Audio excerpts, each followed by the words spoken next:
Ассаламу алейкум, дорогие братья и сестры.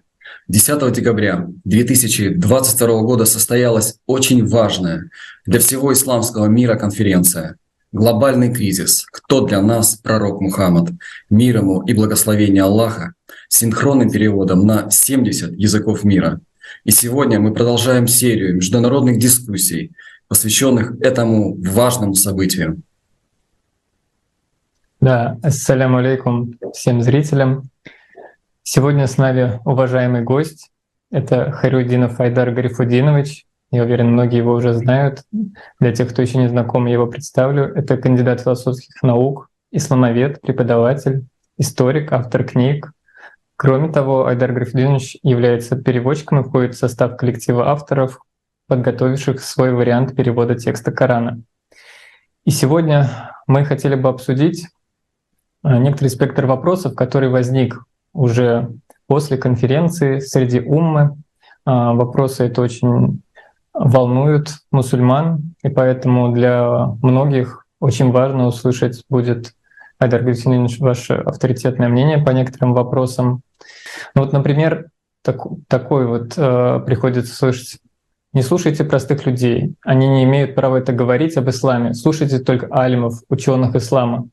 В связи с этим вот возникает вопрос: могут ли простые мусульмане говорить об исламе и, выступая в его защиту, рассказывать о найденных фактах искажения учения нашего любимого пророка, саллаллаху алейхи вассалям? Вот как вы считаете? Ассаляму алейкум. Я приветствую всех слушателей и участников. Ильдар поставил замечательный вопрос. Он имеет фундаментальный характер вообще, в принципе, чтобы двигаться в направлении, скажем, духовного роста. Да? Я объясню, почему. Вот когда нам говорят, что слушайте алимов, они знают религию, а вы не знаете, вы же не учились, у вас нет дипломов, то такой тезис, он основан на абсолютном непонимании того, что такое религия вообще. Религия, даже если взять вот это слово в его латинском виде, да, и посмотреть этимологию этого слова. Я, кстати, смотрел, и даже там встречается глупое объяснение в словарях. Хотя словари вещь серьезная. Например, одно объяснение говорит, что религия – это значит духовный поиск и так далее. Человек, который это писал, не обращал внимания на этимологию, он не понимал природы самой понятия религии. Природы понятия религии не понимал. А я, как филолог, у меня первое образование филологическое, всегда стараюсь смотреть в корень. И даже каких-то первичных знаний по филологии хватает для того, чтобы понять, что религия состоит из двух частей. Ре – это приставка, которая означает возвратное движение, а лигио – это союз, лига наций, там вот такой, да, это вот от этого корня лига. И, значит, религия подразумевает восстановление утраченной связи с Богом. Соответственно, если нам говорят, что алимы знают религию, то предполагается, наверное, что эти люди восстановили связь с Богом,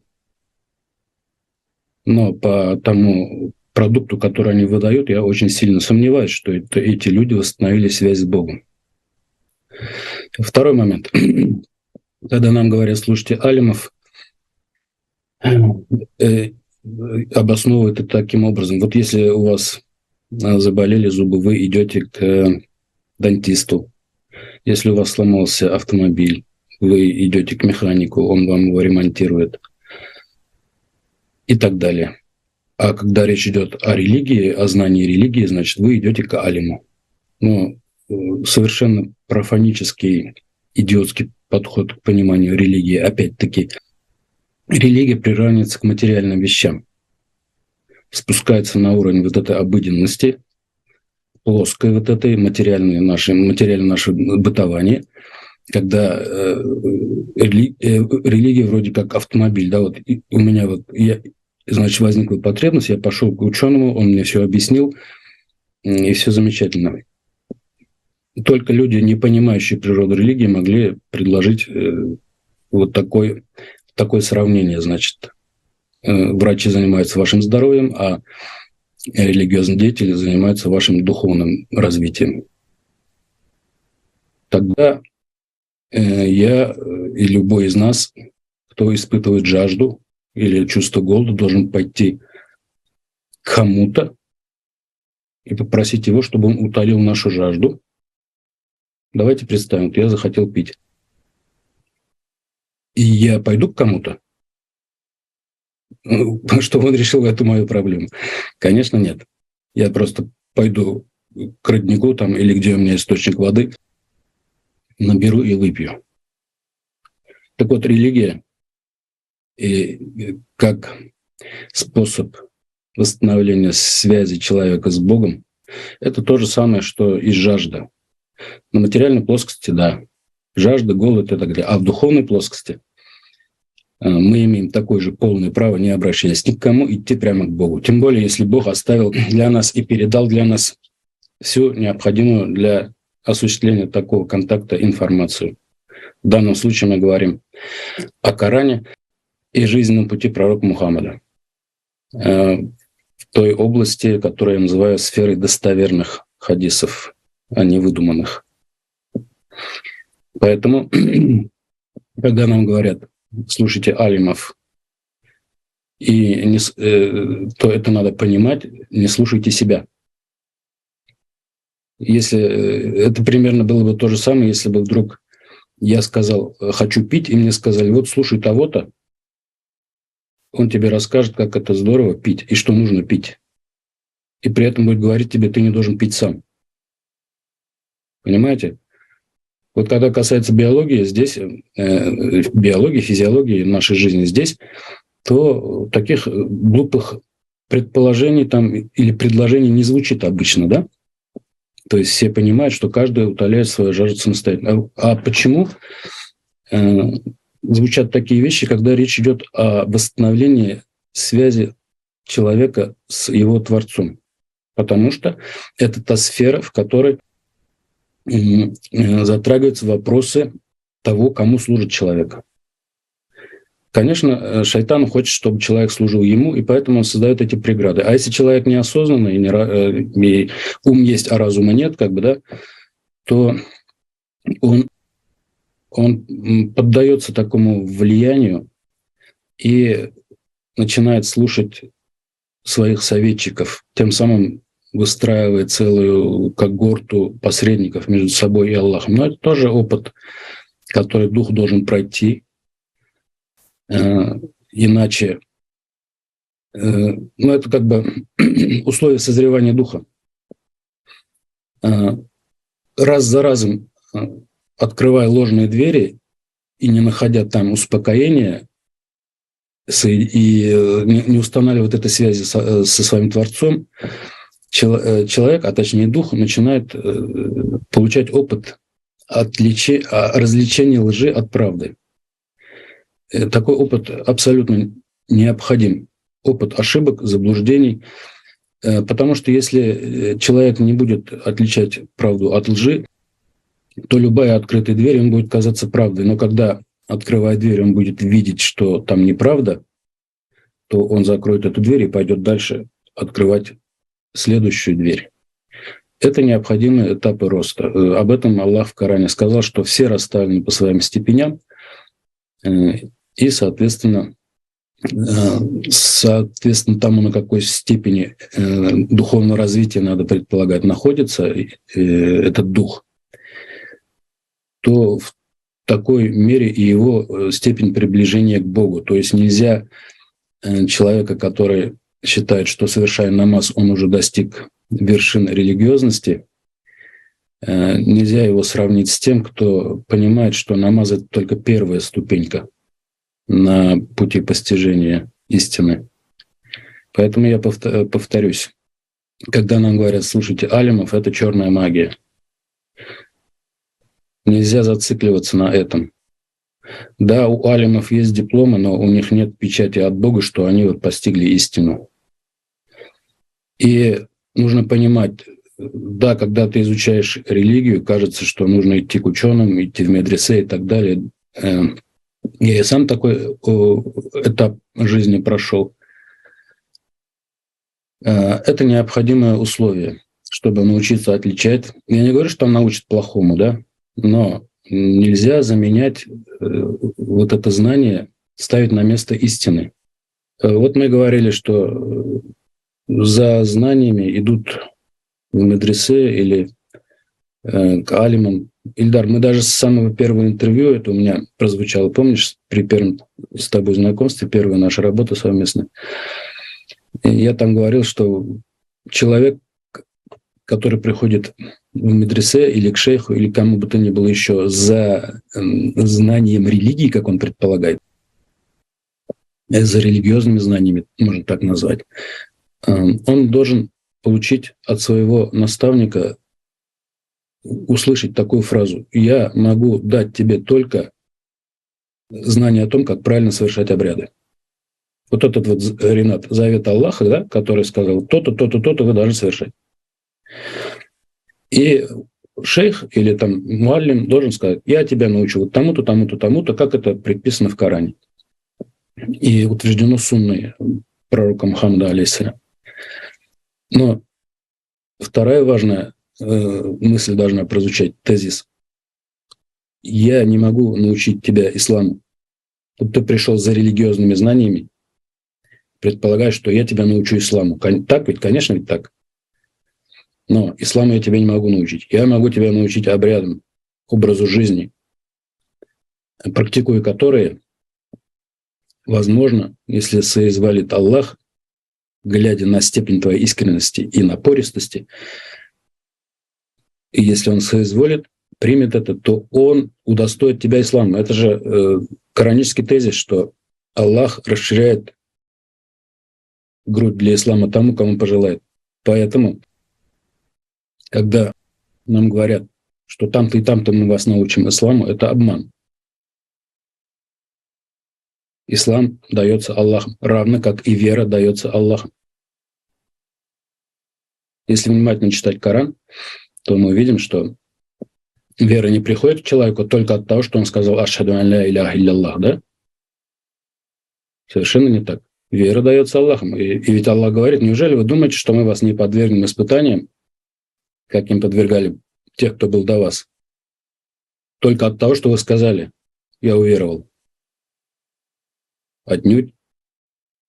Аллах предупреждает, что вот с этого только все и начинается. И испытания будут, и проверит он вашу заявку на эту веру. И вот еще одна фраза есть, ключевая, один из 5 столпов ислама. «Ашхаду ан ля иляхаилляллах». Человек говорит, когда принимает ислам. Это очень сильное заявление. И нужно понимать, что стоит, какой смысл закладывается в эту фразу. «Ашхаду» — это буквально быть зримым свидетелем, видящим свидетелем какого-то события. Или вот если ты говоришь «Ашхаду ан ля иляхаилляллах», то фактически ты утверждаешь, что я вижу, что нет божества достойного поклонения, кроме Аллаха, что нет никакого божества достойного поклонения, кроме Аллаха. Но вот этого же нам не объясняют, когда мы принимаем ислам. А ведь насколько все серьезно, задумайтесь, когда, например, идет судебный процесс, допрашивают свидетелей. Лжесвидетельство вообще страшный грех в любой религии. И ценится свидетельство того, кто видел своими глазами. Если кто-то говорит то, чего он не видел, и тем самым оговаривает кого-то, это страшный грех. И в суде тоже звучит вот это слово «ашхаду». Я свидетельствую, что я видел, например, что вот этот человек ударил вот этого человека. А когда мы говорим об Аллахе, мы просто сотрясаем воздух. Что ли, так получается? Мы же никто, мало кто в самом начале своего движения к Аллаху, а этого движения уже и не было бы, потому что узнать, что действительно нет никакого божества, кроме Аллаха, достойного поклонения, это же уже вершина духовного развития. Я сейчас попытаюсь вспомнить хадис. Вот он. Для сатаны опаснее тот, кто постиг смысл слов «ля иляха илляллах» и живет согласно вот этому знанию, вот такой человек для сатаны опаснее, чем 1000 поклоняющихся. Причем, когда я впервые читал этот хадис, то там было «поклоняющихся слепо» написано. Слепо. А когда я нашел оригинал этого хадиса, то увидел, что там нет слова «слепо». 1000 поклоняющихся и точка. Габидун. Кто такие поклоняющиеся? Это те, кто совершает обряды. И один человек, который постиг смысл «ля иляха илляллах» и живет этим смыслом, он опаснее для сатаны, чем 1000 поклоняющихся. Представьте, да? То есть те, которые добавляют слово «слепо», алимы, потому что мы же не имеем права писать религиозную литературу, как бы, да, а алим пишет, и вот он добавляет «слепо», потому что алим считает, я-то поклоняюсь, я не могу же, поклоняясь, быть при этом не опасным для сатаны. Значит, речь идет о тех, кто поклоняется слепо, он добавляет. Он добавляет в хадис, изменяет его смысл и считает, что это нормально. И где в этом случае его, я не знаю, честность, искренность перед Аллахом, если он так вот искажает хадис, а потом он искажает и Коран и так далее, а потом мы видим людей, совершающих теракты с криками «Аллах Акбар», что совершенно противоречит духу ислама и заветам Аллаха. Здесь я хотел отметить тоже, что вот вы затронули очень важный момент, что вот эта логика, которой, по сути, посредники, которые назначили себя вот таким главным и практически единственным передатчиком, толкователем, чуть ли не источником истины, они вот часто вот этой логикой, которая, по сути, многим покажется нормальной. Вот то, что пример, который вы проговорили, что машина сломалась, ты идешь к слесарю. Там, значит, зуб заболел, ты идешь к дантисту. А тут как бы у тебя вопрос, связанный с твоим духовным ростом, ты идешь вот к специалисту, да, к муле, там, к имаму. Казалось бы, логично, да? Вот многие могут так сказать, а почему неправильно? Вроде все логично.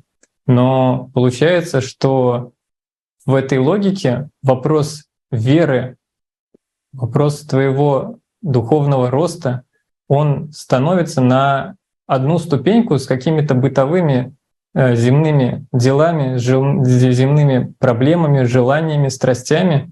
И получается, как сказано в Коране же, да, что не предавать Аллаху сотоварищей, а тут, получается, мы вопрос самого главного в жизни человека, вот его веры, его стремления к Аллаху, мы его ставим просто как вот в один ряд. Да, именно это я и говорю, утверждаю, что духовный поиск ни в коем случае нельзя принижать на уровень наших материальных реалий. Да, духовный поиск начинается с материальных реалий. Об этом даже есть хадис, где сказано, что эта жизнь есть нива следующей жизни. Ад-дуня мазраватуль ахира.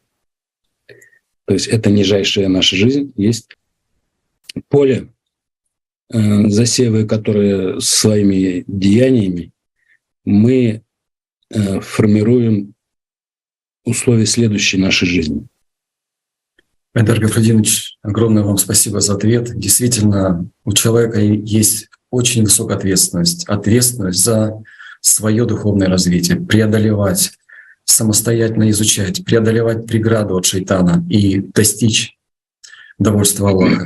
И возвращаясь к вопросам, которые задают касательно конференции, мусульмане часто задают вопрос: зачем вы это все подняли? Вы хотите посеять смуту и разделить уму. Ведь это для нормального человека не нужно. Просто веришь в Бога искренне, и все будет хорошо. Часто добавляют еще выражение «Аллах знает лучше».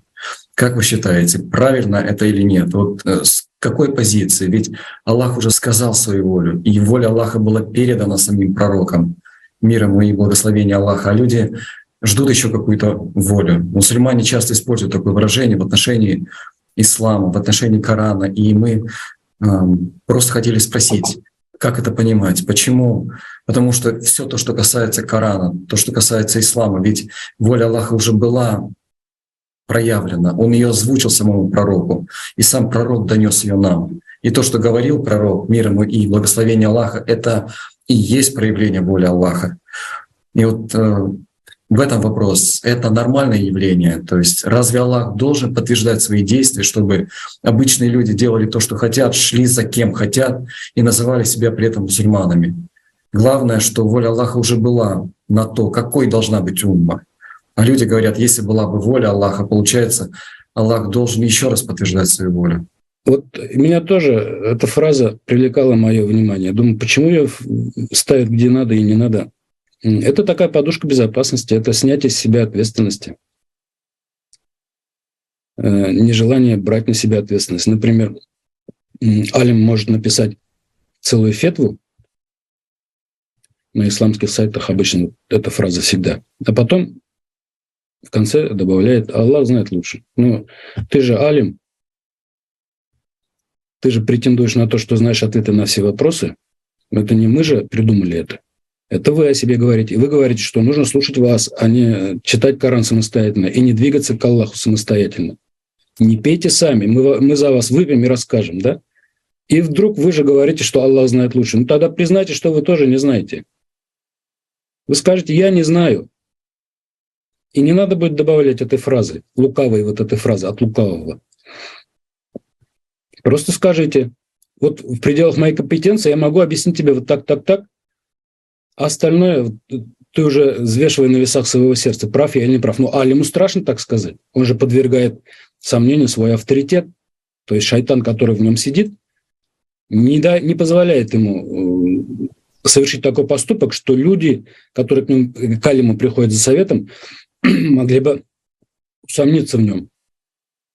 Я понимаю, что, например, тот же дантист, он, честно говоря, он не имеет права на ошибку, да, иначе у него должны отобрать лицензию. Если он совершает ошибку за ошибкой там, и губит здоровье своих пациентов. Здесь все логично. Но почему алим не может сказать того же самого? Это ведь область религиозного. Здесь бесконечное число вариантов может быть. Ответов пришел, например, на один и тот же вопрос. С одним и тем же вопросом приходят люди, пророк Мухаммаду, например. И он дает им разные ответы. Например, звучал вопрос не один раз про ислам.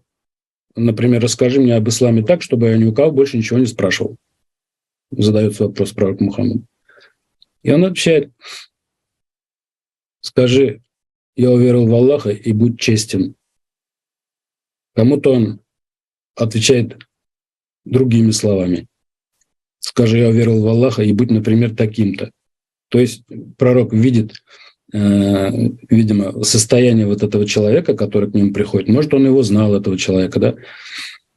Какой у него характер и какие у него проблемы. Пророк же это еще он наделен даром, как сказать, и ясновидение, может быть, даже, то есть глубокого понимания человеческой природы. Фикх это называется. Видение сути вещей. Я немножко отвлекусь. И потом вернусь, вы мне напомните, если я заблужусь, что я говорил о хадисе, о том, какой должен быть ислам, да? Что такое ислам, и скажи мне. Вот. А теперь я к фикху. Надо остановиться на этом тоже. Фикх – это не наука о праве и урегулировании правовых вопросов в исламе. Само понятие фикх означает видение сути вещей. И есть такой хадис: если Аллах кому-то желает добра, то Он дает ему фикх, то есть понимание сути вещей. И это может быть чабан в горном ауле где-нибудь, которому Аллах дал этот фикх. И это может быть алим в каком-нибудь исламском медресе с дипломом, но фикха не имеющий. Аллах ему не дал фикха. Достаточно вспомнить. Много таких историй было в исламе, но тот же, например, легендарный персонаж, как Юнус Эмре, да, Он же был факихом. А если посмотреть историю его жизни, то просто потрясающая история того, как человек из всезнайки, в религиозном смысле большого алима, в итоге отказался от всех своих знаний, понимая, что они ведут его не туда, что природа понимания реальности должна осуществляться не через букву закона, а через духовное зрение. И вот история трансформации этого человека изложена, ее найдите, посмотрите. Или, например, тот же имам Аль-Газали, да, помните эту историю? Он тоже прослыл великим ученым, к нему уже ходили за советом со всего халифата. Потом он переезжал как-то ко двору халифа и перевозил свои книги, на них напали разбойники, значит, и отбирать-то у Газали было нечего, но были книги, и он закричал, чтобы не трогали его книги. А этот разбойник был умный человек, его никак сам Аллах к нему послал, чтобы этот разбойник задал вопрос: так если я украду у тебя книги, значит, ты останешься нищим? И Газаль сказал: да, я останусь нищим, потому что все знания, которые он собирал в этих книгах или конспектах, будут утеряны. И когда разбойник его пощадил, он не тронул, но Газали решил, что нужно выучить все наизусть, чтобы никто не мог отнять у него эти знания. И он это зубрил и выучил все, представляете, все книги по праву, по теологии, все выучил, чтобы остаться вот на этом коне: я великий алим, слушайте меня. И потом он пережил величайший духовный кризис. Да здравствуют кризисы в этом смысле. Он понял, что все эти знания ничего не стоят по сравнению с одним мгновением прикосновения к Аллаху, с одним мгновением того, что я называю салят в Коране, коранический термин. Салят, который переводят неправильно, как намаз. Намаз — это физическое движение. Даже в индуистских языках, в иранских языках вот это намаз-то, оно означает поклон. Да? Намаз представляет собой серию поклонов, и все. Духовного содержания никакого в этом нет. А вот кораническое понятие салят, оно имеет очень глубокое духовное содержание. Это связано с Богом. И вот Газали понял, что если нет связи с Богом, то все, что бы ты ни делал, даже будучи величайшим алимом, начитанным, прочитавшим тысячи книг там, по праву и чему угодно, ты всегда накосячишь. Ты никогда не будешь прав. Ты всегда будешь людей обижать, ломать через колено во имя закона, как ты считаешь. И справедливости не будет. Это как раз тот случай, когда справедливость не всегда означает законность. Да? То есть по закону ты будешь прав, а по справедливости ты ее нарушишь. Вот. Теперь я вернусь к тому хадису, который я затронул, о том, что такое ислам. Вы заметьте, пророк Мухаммад же не говорит: совершай 5 намазов, а ты уже произнес шахаду, да? Он не спрашивает, не говорит: уразуд, надо еще хадж совершить, не забудь. Нет, он говорит: скажи, я уверовал в Аллаха, и будь затем честен. Все, весь рецепт ислама. И он говорит это человеку, который задает вопрос: скажи мне об исламе так, чтобы я больше никого об исламе не спрашивал, что это такое. Вот так отвечал пророк, алейхиссалям. И что мы из этого сделали? Если вы представьте, просто даже эксперимент. Придите к любому шейху: научи меня исламу. Он с готовностью возьмется тебя учить, хотя, если быть решительным, то там же ему нужно сказать: ты не можешь научить меня исламу. В Коране Аллах сказал так-то, так-то, так-то, что ислам дается Аллахом. А ты, Хазрат, взялся меня научить исламу. Ты Аллах? И ты вообще берега не потерял ли, дорогой? Вот. Поэтому, Ренат, Аллах знает лучше — это отмазка. Подушка безопасности. Чтобы алимы могли сохранять свой авторитет. Алим, он тот, который, если я пришел к нему с каким-то вопросом, он говорит: я вот по этому вопросу знаю вот то-то, то-то, то-то, я предлагаю тебе почитать вот такие-то источники, да? Но, извините, а какой должен быть вопрос? Если я пришел с вопросом о разделе наследства, то, конечно, да. Вопросов нет. Какие-то источники, может быть, даже сам Хазрат мне даст правильный ответ. И вопрос исчерпан. А если я прихожу с вопросом, а почему Аллах терпит зло на земле, то тогда начинаются проблемы. Тогда многие алимы начинают вертеться как уши на горячей сковородке, потому что они не знают, как ответить на этот вопрос. И миллион таких вопросов.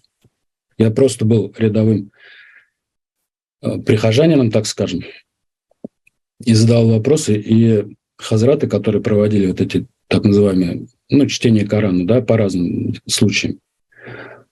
И когда они говорят, а люди могут задавать вопросы при этом, они стали меня избегать. Потому что вопросы, которые задавал, вводили их в ступор. А какой ты имам, какой ты алим, если ты не знаешь, как ответить на вопросы? Какой ты мусульманин, если ты не можешь ответить? Если ты мусульманин, ты бы сказал, я не знаю ответа на этот вопрос. А не юлил бы там, как уж на сковородке. Будь честен. Скажи, я не знаю. Религия – это же простота на самом деле, честность. Вот этот ханифизм, да, и я знаю одного, сталкивался с одним переводчиком Корана на латышский язык. И он перевел слово «ханиф» простец. В Коране есть, да, про Ибрагима, алейхиссалям. Простеца Ибрагима. Некоторые не переводят слово «ханиф», и мы не понимаем, что за этим стоит. Простец, человек простой, как ребенок. У него нет ни задних мыслей, ни каких-то там желаний кого-то как-то выкрутиться из ситуации. Если не знаешь, ты не знаешь. Ты говоришь, я не знаю. Ты честен перед Аллахом. И тебе не нужно добавлять, Аллах знает лучше. Все, что можно добавить, это сказать, давай ты, брат, ищи сам, у тебя такое же сердце, как у меня. Может быть, Аллах тебе даст ответ раньше, а потом ты мне поделишься тем ответом, который тебе Аллах дал. Вот так должен работать ислам. Рахмат. Да, благодарю, Айдар Гуршидинович, за вот эти понимания, которые вы с нами поделились, за вот эти примеры. Это действительно очень важно. Вот на этих примерах становится понятно, что насколько вот малейший акцент, неправильный перевод, добавленное слово, которое изначально не было, меняет суть как бы самой мысли, которая шла от пророка, саллаллаху алейхи вассалям, которая передана от Аллаха.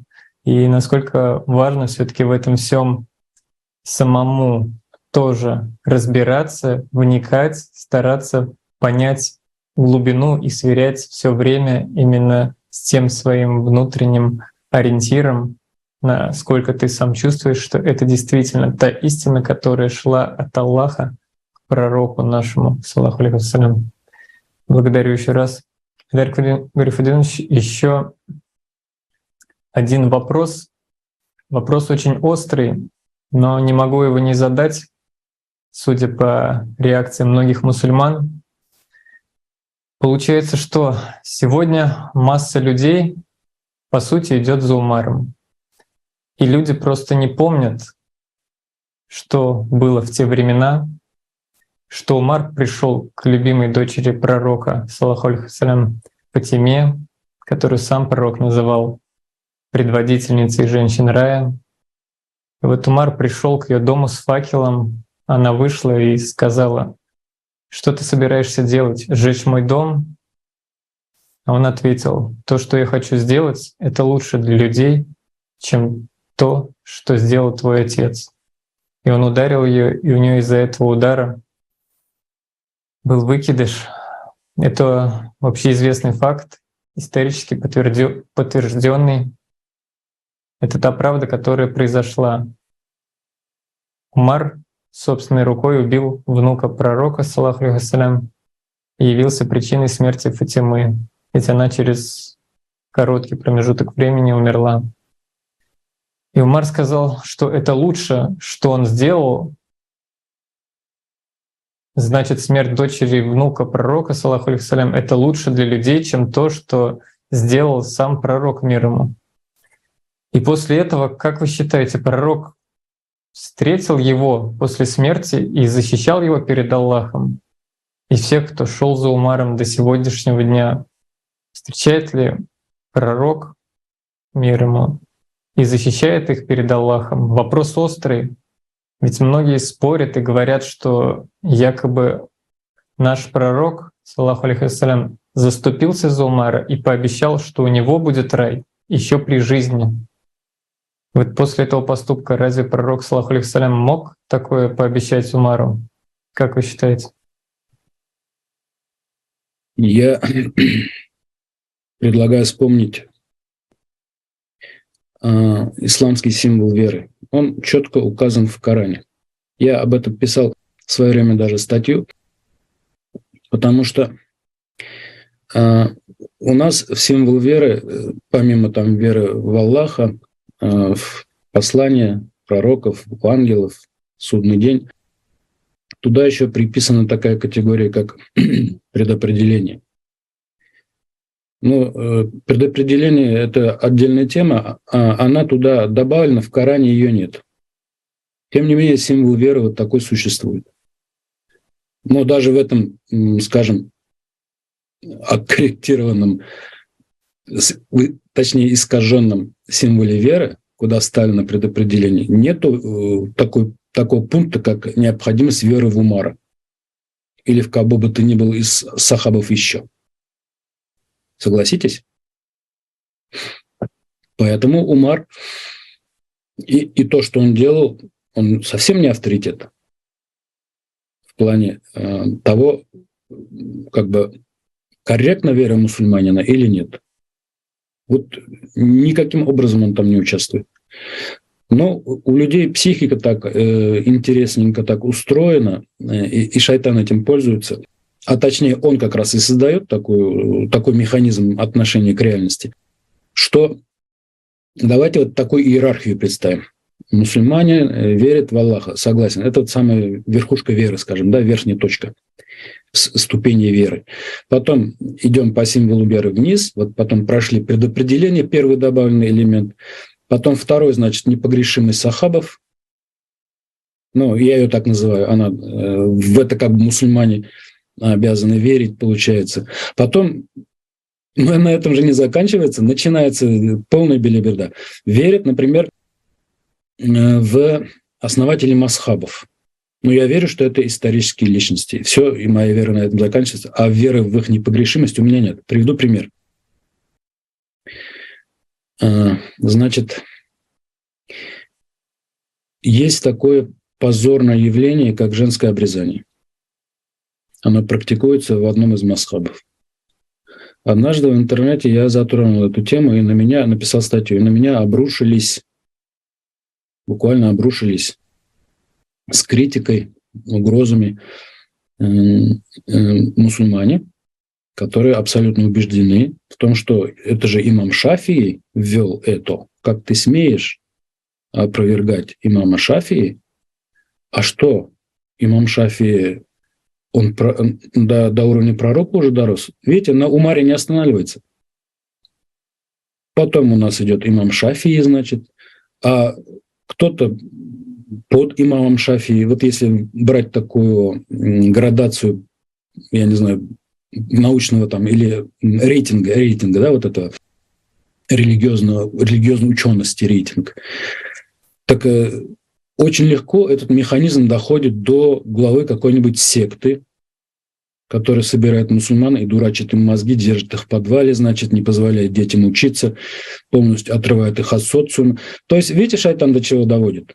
Где-то ты присовокупил, значит, предопределение, потому что какой-то алим об этом красиво написал и ввел это в символ веры, и призвал мусульман верить, ибо если ты не веришь, то ты пойдешь в ад. Почитайте символ веры имама Тахави.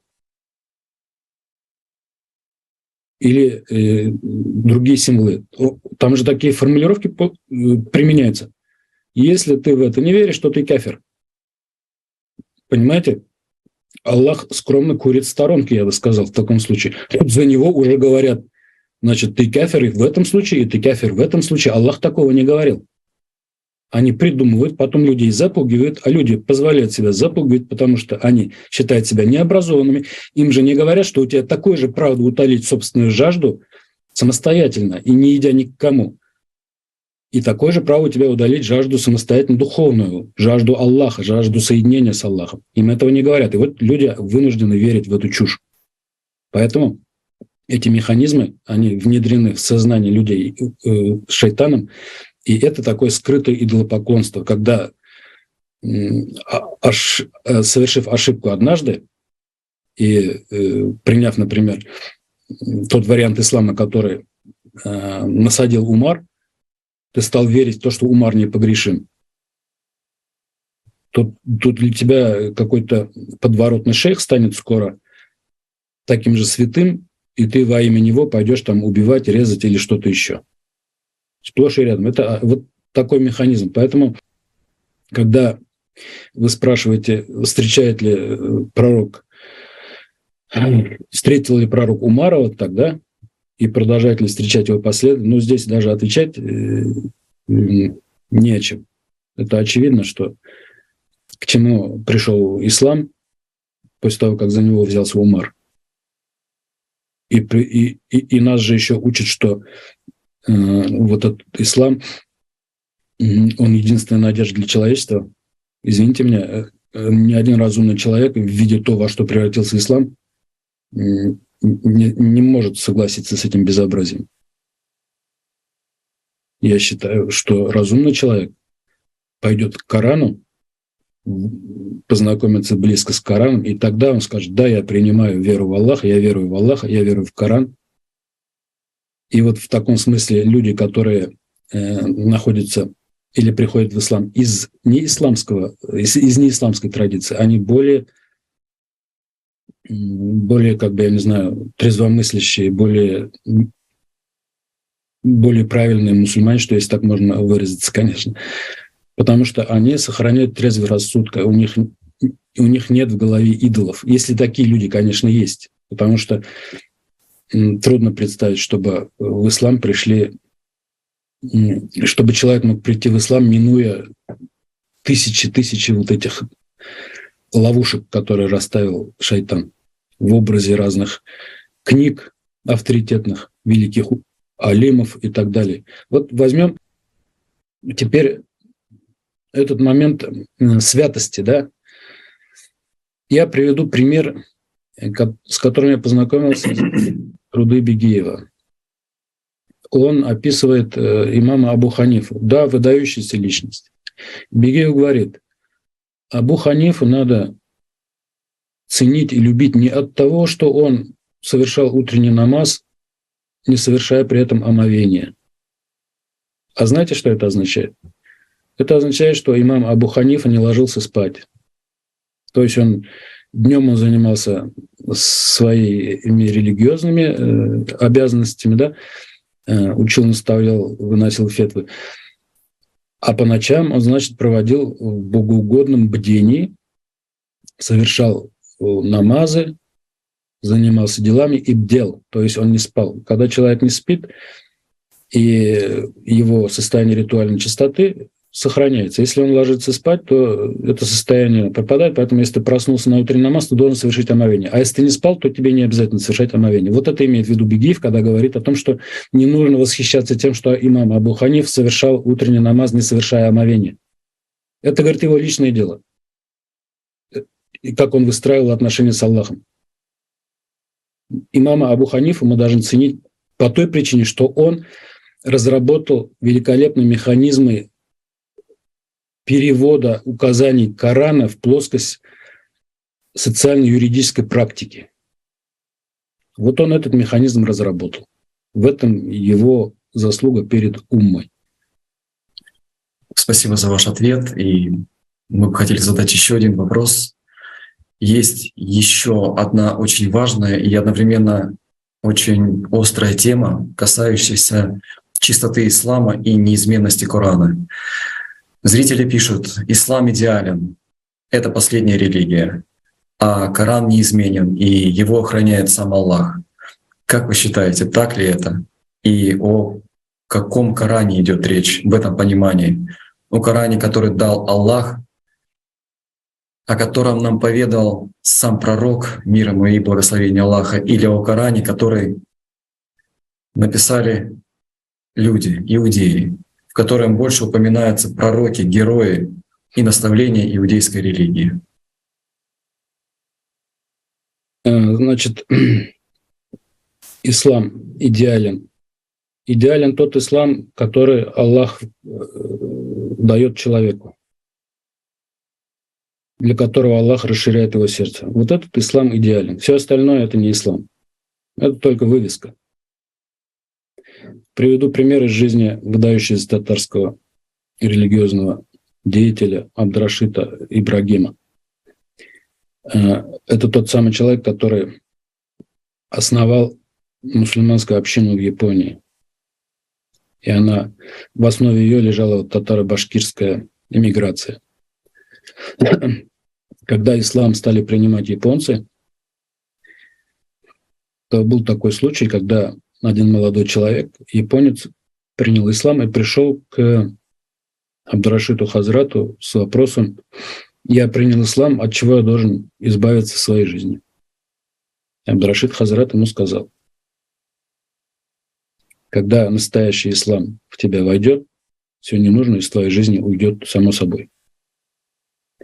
Вот такой ответ. Поэтому пора, пришло время научиться разделять, что есть вывеска под названием ислам, а есть ислам, который Аллах дает, к сожалению, очень небольшому количеству людей. На данный момент это так. Иншаллах, в ближайшем будущем Аллах раскроет сердца, я надеюсь, гораздо большего количества людей для ислама. И для такого ислама совершенно не имеет значения, какой ты расы, какой ты религии принадлежишь.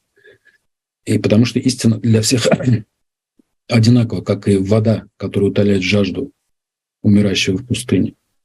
А истина, она только тогда, когда играет роль этой воды, которая спасает жизнь умирающего в пустыне. И там уже ты не различаешь, в какой посуде тебе ее подают, эту истину. Поэтому об исламе давайте привыкнем рассуждать так. И потом об этом же есть хадисы, что от ислама останется только название, что от Корана только книга, да, что даже есть такой хадис, в котором говорит, что буквы Корана, то есть Коран исчезнет, будет взят. Если Коран есть в написанном виде, и люди живут не по нему, то это все равно, что его нет. Вот это имеется в виду в хадисе. Теперь затронули мы тему Корана. Давайте так. Вопрос о том, насколько был искажен Коран, насколько он был сокращен, он остается открытым. Мы вряд ли здесь когда-нибудь дойдем до какой-то определенной четкой истины, если не произойдет какого-то чуда и не появится где-нибудь вдруг полный текст Корана, допустим, теоретически, который был при пророке, алейхиссалям. Тем не менее, важно то, что пророк не оставлял завета записывать Коран. Вот что удивительно, о чем стоило бы подумать. И когда мы будем отталкиваться от этой правды, что пророк не распоряжался записать Коран, то это заставляет нас развивать мысль нестандартно. А как так? Почему пророк не позаботился? А дело в том, что если у людей правильные сердца, настроенные на общение с Аллахом, то они всегда будут поступать по Корану, даже если Коран не записан. И они всегда будут находить правильные правовые решения в тех или иных ситуациях, даже не обращаясь к Корану, потому что он не записан. Понимаете? Там, где есть связанность с Аллахом, там всегда будут правильные решения. А вот если есть записанный Коран, но нет связанности сердец с Аллахом, то даже записанный Коран ничего не может исправить и не может остановить ошибки. Более того, он становится обоснованием даже для сознательно совершаемых ошибок. Вот в Коране так сказано, мы поэтому так поступаем. Когда фраза вырывается из контекста, например, «убей неверного». И все исламофобы пугают человечество вот этими так подобными фразами, значит, «убей неверно». Но она же вырвана из контекста. И заметьте, человек, который не мусульманин, слышит такую фразу, но у которого сердце связано с Аллахом, он скажет: Божий посланник не мог такого сказать. И он возьмет перевод Корана, прочитает его на своем языке и увидит, какой там контекст. А контекст там очень простой, что если у тебя был договор с каким-то народом или государством, и на тебя напали, а это государство, значит, присоединилось к нападающим, то оно тоже становится врагом, и ты можешь против него воевать. В контексте мединской истории это было как раз тот случай, когда пророка предали, и мусульман предали те племена, которые имели договор с мусульманами, что они не будут нападать на мусульман, но поддержали при этом их врагов. А они были неверующие. Поэтому и прозвучал этот аят именно для этой конкретной ситуации. А если масштабировать на так глобальном масштабе, да, на современность, то это право любого народа отвечать на агрессию, право любого народа отвечать, принимать меры против измены и так далее. Все очень просто. Поэтому я повторяюсь, если нет связанности сердец с Аллахом, то никакое священное писание не поможет. Если есть связанность сердец с Аллахом, то никакое священное писание не нужно. Оно уже звучит в сердце каждого человека. Теперь по поводу того, допустим, что Коран был действительно сильно-сильно подрезан, и в нем остались только, скажем, иудейские истории. Да, вполне возможно, что такое произошло, и что сознательно удалялись какие-то вещи, которые не имели отношения, то есть имели отношение к той реальности, к арабской. И за счет их удаления выросла концентрация сюжетов из доисламской истории, там, из конкретно из Торы, да, из иудейской истории. Ну и пусть Коран ведь голографичен. Это не мое, не мое определение, но я попытаюсь объяснить, что это значит. Даже если бы сохранилась одна только сура Фатиха, вот мы с Ильдаром сегодня говорили уже об этом, если бы сохранилась только одна сура Фатиха в качестве осколочка вот этой, как некогда цельной голограммы, да? А голограмма же, она, наверное, представляете, да, что такое? Любой ее фрагмент несет полное изображение всего целого, всей целой фигуры. При правильном настрое сердца вот эта сура Фатиха, она могла бы раскрыть весь Коран. То есть человек с правильным сердцем, прочитав одну суру Фатиха, понял бы все об этом мироздании. Даже тот Коран, который мы имеем как книгу, был бы маленькой песчинкой только по сравнению с тем, что человек с правильным сердцем, прочитав Фатиху, увидел бы все мироздание, как оно есть, и все его законы. И свое место в нем, и место Аллаха в нем, и отношение Аллаха к человеку, и наоборот.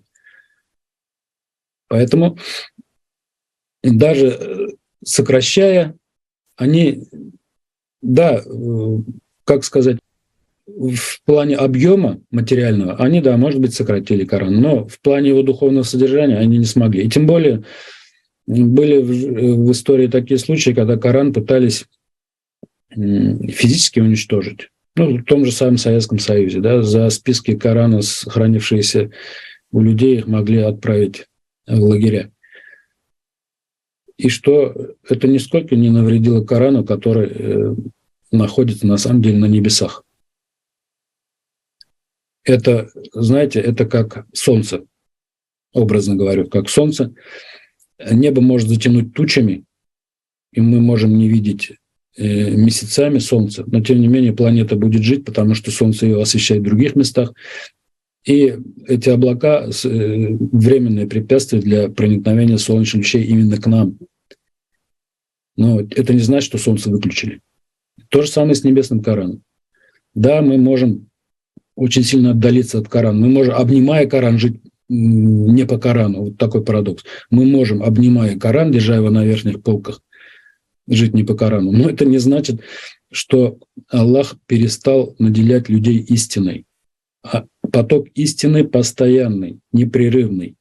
Вопрос, настроены ли мы ее воспринимать. И когда главный приемник истины, наше сердце, будет чистым и открытым для этой истины, то каких-либо проблем, имеем мы Коран на полке у себя или не имеем, не будет. У меня была такая история, я вам расскажу. Однажды в среде мусульман разошлась книга, она была о том, как себя мусульманин должен вести в течение дня. Я даже названия, к сожалению, нет.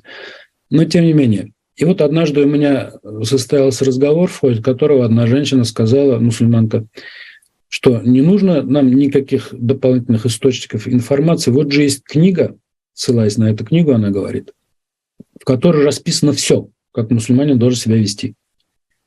Я говорю, неужели вы думаете, что жизнь мне предложит ситуацию, которая в этой книге не описана? И я говорю, ладно, бог с ним.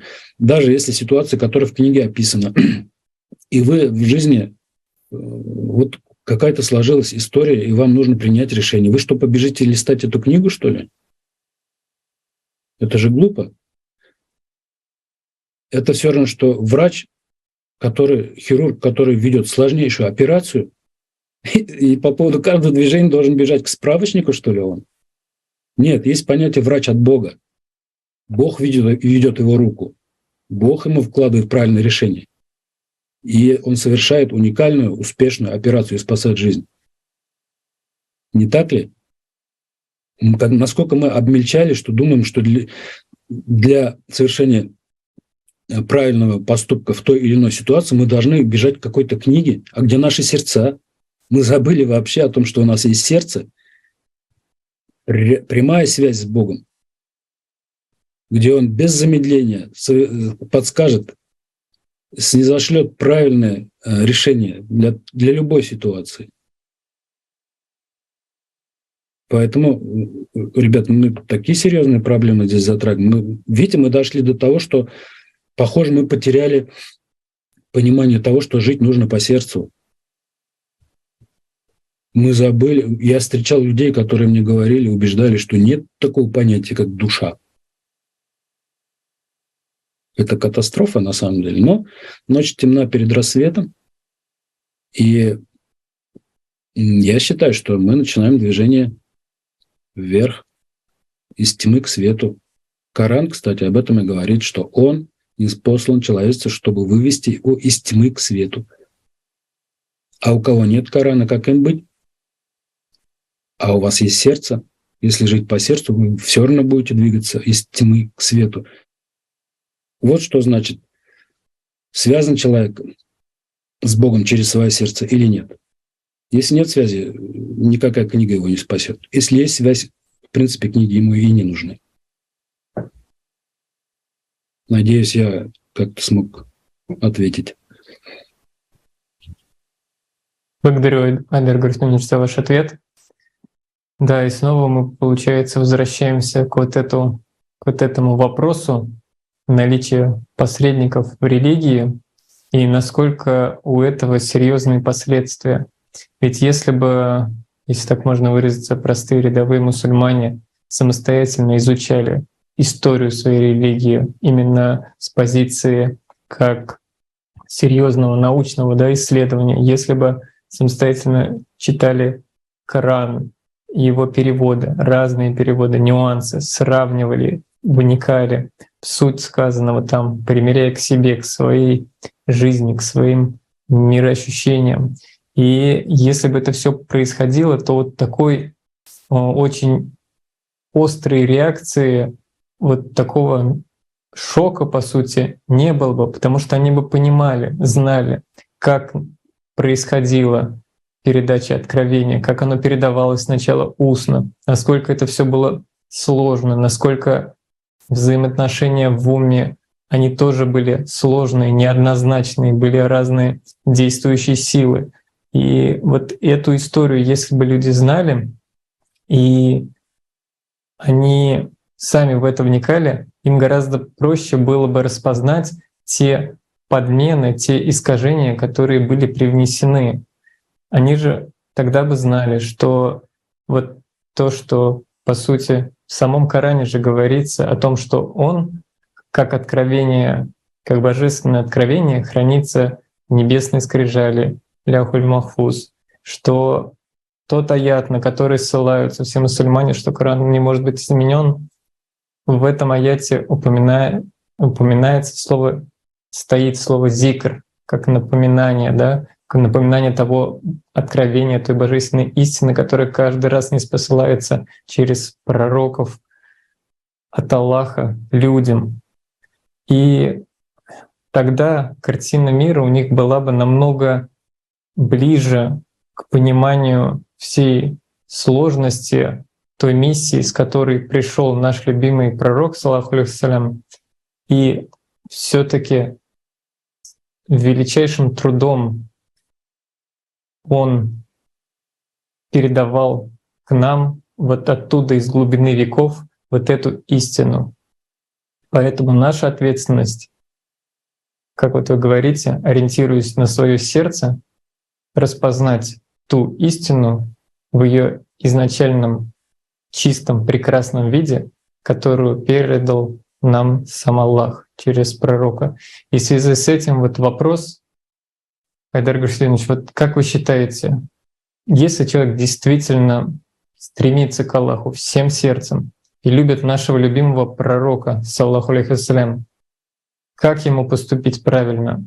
Слушать, продолжать, что ему рассказывают другие, а по сути о самом важном в его жизни, о сути его веры, и даже не брать в руки Коран, потому что нельзя, потому что нужно слушать наставления ученых, или все-таки закатать рукава и начать изучать самому.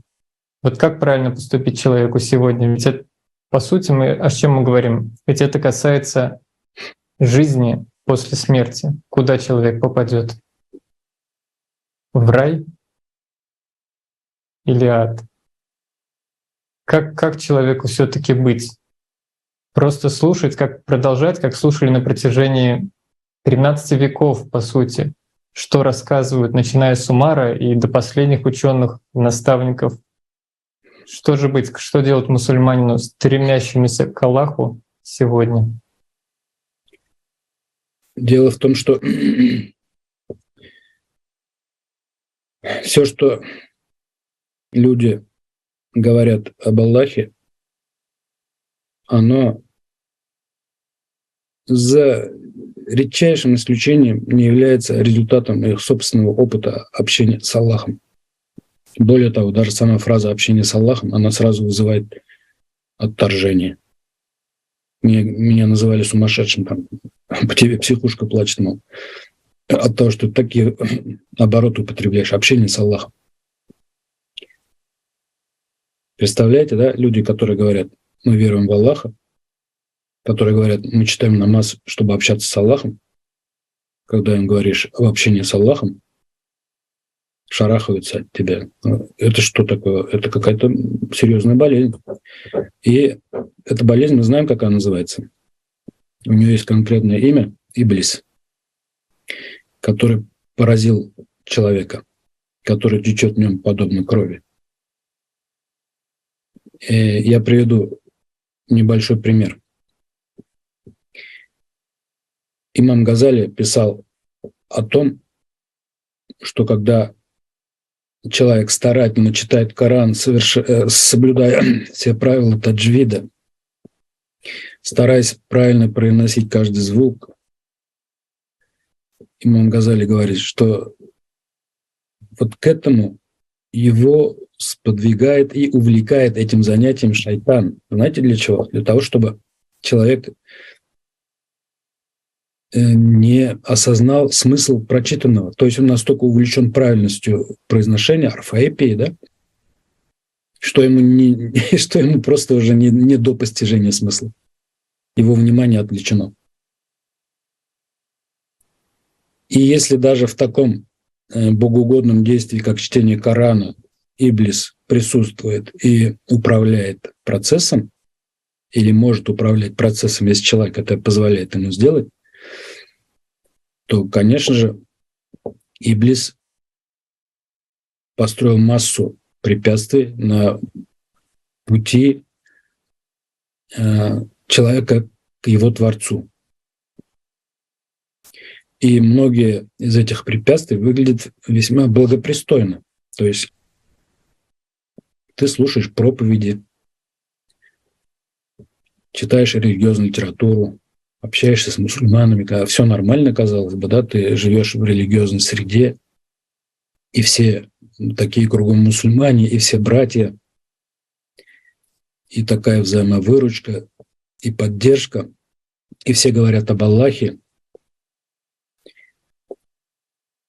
и все живут в том исламе, о котором мы говорим, который есть и который только вывеска, и считают, что все нормально, это и есть ислам. Это тоже те же барьеры, те же иллюзии, которые создал Иблис, чтобы люди оставались, скажем, не связанными с Богом и не могли восстановить эту связь, увлеченные вот этими пустыми разговорами об Аллахе. Кто-нибудь может представить себе, чтобы в мечети, когда мулла говорит об Аллахе, просто встал и сказал: «Хазрат, вот ты говоришь об Аллахе нам из Корана, из хадисов, там, из каких-то умных книг, а ты сам имеешь опыт общения с Аллахом?»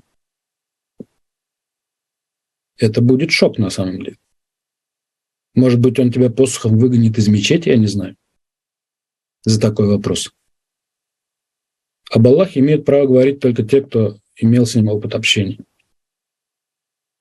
Вот таких людей и надо слушать. И к этому надо стремиться. Просто людям надо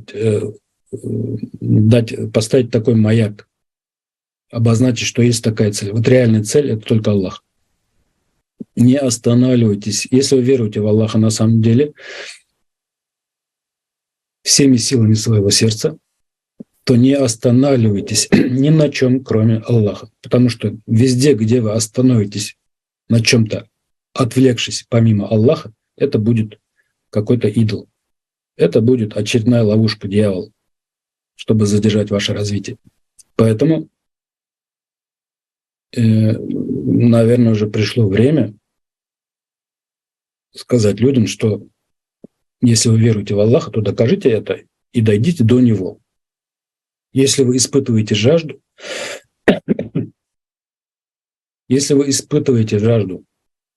вы же идете к источнику и пьете воду. Если ваша жажда Аллаха настоящая, то вас не удовлетворит ничто, кроме Аллаха. Если жажда не настоящая, то вас можно увлечь, заинтересовать рассказами об Аллахе, историями об Аллахе, историями из жизни великих людей и так далее и тому подобное. И если вы останавливаетесь на этом, то такова пока та степень духовного развития, в которой вы находитесь. Продолжайте говорить об Аллахе, пока ваша жажда не станет настоящей. Для этого Аллах дал массу времени, массу жизней, из жизни в жизнь. Если вы будете стоять на этой ступени, в религии нет принуждения, Аллах сказал. Хотите стоять и мучиться в аду, оставайтесь. Но когда начнет подпекать, вы все равно начнете двигаться и искать. А где же прохладник, где же Аллах? То есть жизнь, мироздание устроено таким образом, что пузырек, например, который на дне океана из мантии, пузырек газа вырвался и попал в воду на самом дне океана, у него один путь – двигаться вверх. Быстро ли, медленно ли, да? Унесет ли его куда-то течение? Или он попадет в утробу какой-нибудь рыбе, которая будет носить себе, пока не умрет, да? Много-много вариантов движения вот этого пузырька газа к поверхности. Но эта способность в него заложена. И этот пузырек так или иначе, долго или быстро ли будет подниматься. По мере поднятия и уменьшения давления объем пузырька будет увеличиваться. И в какой-то момент пузырек сольется с воздушным океаном. И он будет иметь огромный размер при этом. Потому что на самом дне он был маленький, придавленный давлением. Вот то же самое примерно человеческим духом. Экзюпери говорил, жизнь – это медленное рождение. Было бы слишком просто брать уже готовые души. Так вот, если учесть эту мысль, то и душа, хотя точнее надо говорить дух. Дух каждого человека, он из этого мизерного маленького состояния развивается до такого своего величия, которое Аллах изначально в него вложил. И его цель – достигнуть Аллаха и раствориться в нем. Как тот пузырек с дна океана растворится в воздушном океане. И нам уже не нужно бояться вести такие разговоры о религии, которые касаются сути, самой сути. И пора уже нам перестать удовлетворяться сказками. Пришло время для реального общения с Аллахом. Время разговоров кончилось. Если мы не перейдем к реальному общению с Аллахом, то нашей цивилизации ничего хорошего не светит. Если мы сможем установить, каждый из нас, собственную связь с Аллахом, то мы сможем построить счастливое, благополучное общество людей, которые всегда стоят горой друг за друга, где царит взаимовыручка, радость, удовольствие и счастье. Вот, если я смог ответить, то очень рад. Да, огромная благодарность, что поделились своими пониманиями, своим опытом. Это очень важно. Совершенно очевидно, что мы все сейчас с вами, друзья, живем в особое время. Это уникальное время, когда в том числе открывается все больше правды о нашем мироздании, об истории, нашей подлинной истории. И какая замечательная возможность, что неспроста вот у нас есть возможность всем вместе собираться, обсуждать на весь мир, говорить о правде. А только правда, она выведет нас из тупика развития и сможет вот эти все веками накопленную, вот эти слои искажений, слои хитросплетений Иблиса, по сути, вот это все, что мешает нашей цивилизации развиваться, нашей цивилизации стать действительно цивилизацией, которой бы гордился наш любимый пророк Мухаммад, саллаху алейхиссалям. И как мы знаем, что, как говорил наш пророк, мир ему, как говорится в Коране, что для мусульманина, для настоящего мусульманина, это обязанность приумножать свои знания, знания с большой буквы. В том числе пользоваться на этом пути своим разумом и приходить, стремиться пользоваться этим инструментом, чтобы приближаться к мудрости, которую, конечно же, настоящую мудрость дарует только Аллах. И как сегодня было сказано, настоящему исламу может научить только Аллах. Хотел добавить, мне кажется, важный момент. Вот посмотри, что происходит. Задаются вопросы об Умаре, да, вот вы покушаетесь на его святость и так далее.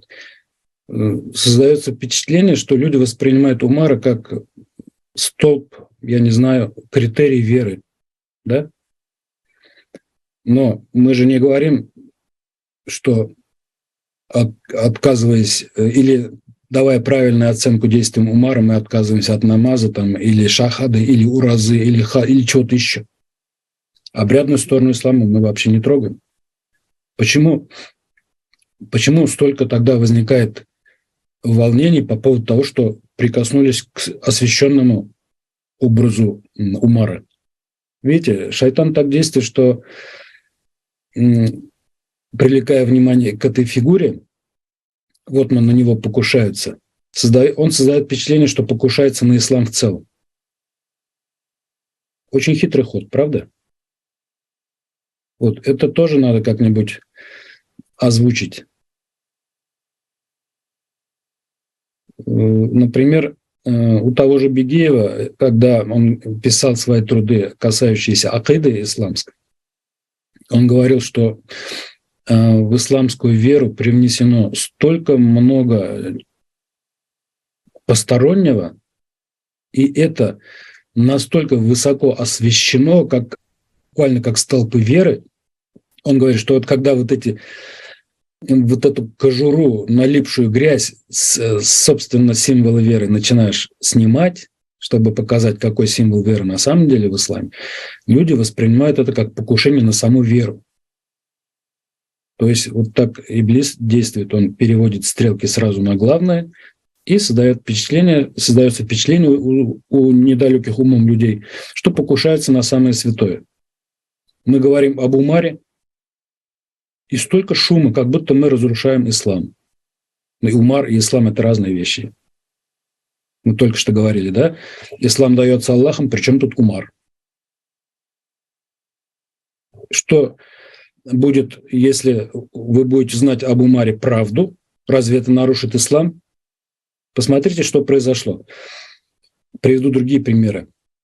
Женщина в хиджабе, мусульманка, значит. Если она сняла хиджаб, или если женщины не носят хиджабы, то они не мусульманки. Что у нас получается? Вера стала весить ровно столько, сколько платок на голове женщины? Нет платка, нет веры? Или еще более смешной пример. Если мужчина носит нижнее белье, значит, он не мусульманин. Ну, приезжай к нам, поживи, посмотрим, как ты не будешь носить нижнее белье. Это там хорошо, на югах, когда тепло. То есть абсурдность, парадоксально абсурдная ситуация в том, что недалекие умом люди, вот как раз тот пример, когда сердце оторвано от Аллаха, то любая чушь становится священной. Трусы, извини меня за выражение, стали критерием присутствия или отсутствия веры в человеке. Тут можно бы и посмеяться, но хочется плакать от такого, на самом деле, понимания религии. Я благодарю за приглашение, возможность высказаться. Я надеюсь, это не последние наши встречи. Всех благодарю за внимание. И всем желаю всего хорошего. Ассаляму алейкум ва рахматуллахи ва баракатух. Огромная благодарность за сегодняшнюю дискуссию. Дорогой Владимир, спасибо, что пришли, что рассказали, что поделились своим опытом, знаниями. И, дорогие друзья, давайте темы, поднятые на конференции, открыто обсуждать, не бояться. Нам уже некуда отступать, если говорить честно, глядя на все, что происходит сейчас в мире. Дальше уже просто некуда. Время правды пришло. Давайте вместе разбираться, открыто обсуждать. И, как говорится, да поможет нам Аллах.